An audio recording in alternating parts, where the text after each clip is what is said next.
السلام علیکم ورحمۃ اللہ وبرکاتہ۔ امید ہے آپ تمام دوست اچھے ہوں گے۔ آئیے ہم چلتے ہیں سورۃ الفاتحہ کی طرف۔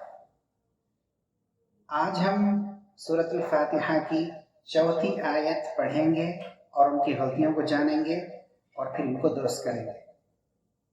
اور میں یہ بھی امید کرتا ہوں آپ تمام لوگوں سے کہ آپ لوگوں نے سورۃ الفاتحہ کی 3 آیتوں کو صحیح کر لیا ہوگا اور ان کی غلطیوں کو دور کر لیا ہوگا۔ جی پڑھتے ہیں سورۃ الفاتحہ کی چوتھی آیت۔ ایاک نعبد و ایاک نستعین۔ اس میں پہلا لفظ ہے ایاک۔ اب جو پہلا حرف ہے وہ حمزہ ہے۔ ایاک نہیں، ای آخری حلق سے ادا ہوگا۔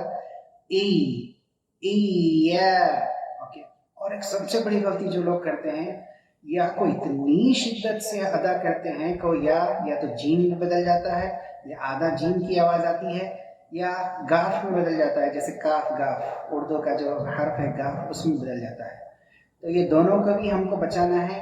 یا باریک ہے، اس کے اوپر تشدید ہے، اس کو اچھے انداز میں ادا کرنا ہے۔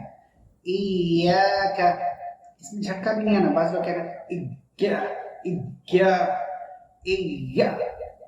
جھٹکا بھی نہیں آنا چاہیے۔ ایاک، کاف بھی باریک ادا کیجیے۔ ایاک نہیں، ایاک باریک۔ دوسرا لفظ ہے نعبد۔ نون کو موٹا نہیں کرنا، نعبد نہیں، باریک پڑھنا ہے۔ نا، عین بھی باریک، نا نہیں، نعبد، بو با بھی باریک پڑھیے، موٹا مت پڑھیے۔ نعبد، دال بھی باریک پڑھی ہے، موٹا مت پڑھیے، جیسے دو نہیں، نعبد نہیں، نعبد۔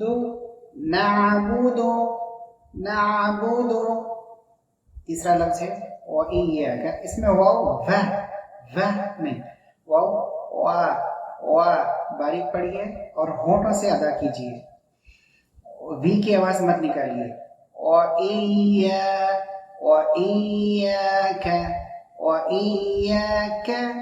وَإِيَّاكَ، کاف باریک، یا باریک، واو باریک، حمزہ باریک۔ اور آخری لفظ ہے نستعین، اس میں نو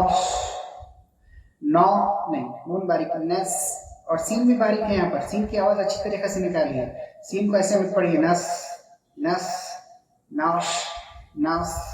یہ غلط ہے۔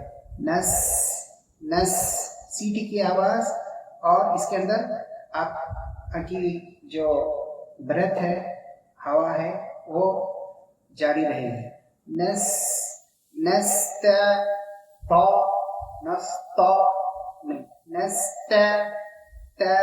نستعین، عین کی آواز اچھی طریقے سے نکالیے۔ نستعین، یہاں پر بریک بھی نہیں آنا چاہیے تا اور عین کے بیچ میں، بلکہ مستقل۔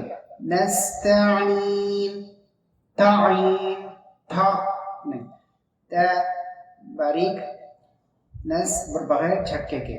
نستعین،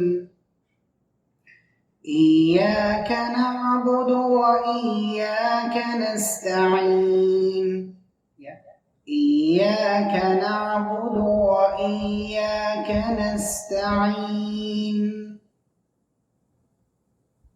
ملتے ہیں اگلے ویڈیو میں۔ جزاکم اللہ خیرا۔